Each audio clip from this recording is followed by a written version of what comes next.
মাছ ঝেড়ে দে, মাছ ঝেড়ে দে রাঙা। এই রাঙা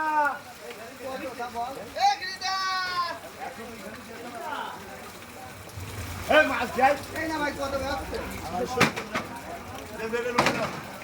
দে মোবাইল নাও আড়াইশো নাও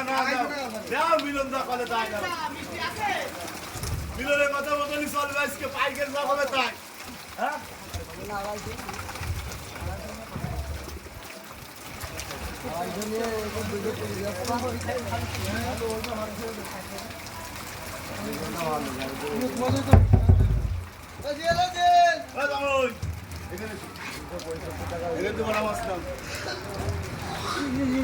এই দেখো মাছ